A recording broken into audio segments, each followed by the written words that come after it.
পরমাণু, এটা পরমাণু, এটা ইলেকট্রন, এটা প্রোটন, আর দেওয়া আছে এটা কি নিউট্রন। ধরো পরমাণু দেওয়া আছে এ বি সি ডি, এই চারটা পরমাণু দেওয়া আছে, এদের ভর কি দেওয়া আছে 1 6 6 8, ইলেকট্রন দেওয়া আছে 1 6 6 8, আর ধরো প্রোটন দেওয়া আছে হলো 1 6 6 8, 1 6 6 8 দেওয়া আছে প্রোটন 1 6 6 8, আর নিউট্রন দেওয়া আছে 0 7 6 8, 0 7 6 8।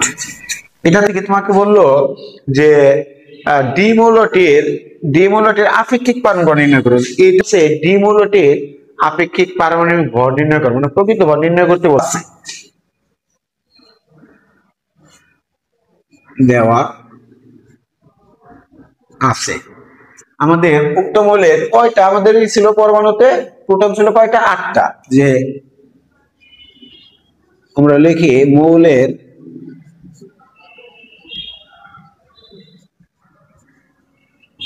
পরমাণুতে প্রোটন আছে, লিখবো হলো 8টি। আবার লিখবো মৌলের পরমাণুতে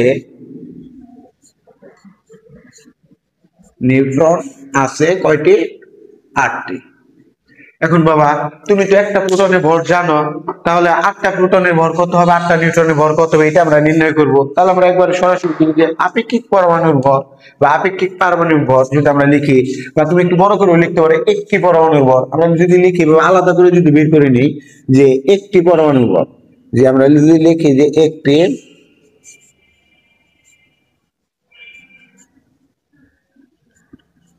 পরমাণুর ভর কি হবে, ওই যে 8টা প্রোটন যোগ হলো আমাদের 8টা নিউট্রন, তাহলে 8 গুণন 1.673 গুণন 10 ইনভার্স 24, এটা হলো প্রোটনের ভর, যোগ 8 গুণন আমরা কি লিখবো 1.675 গুণন 10 ইনভার্স 24, এটা হলো আমাদের কিসের ভর, নিউট্রনের ভর, এত গ্রাম।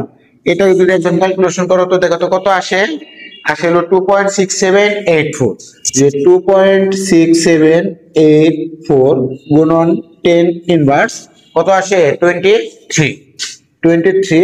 গ্রাম, এটা আসতো।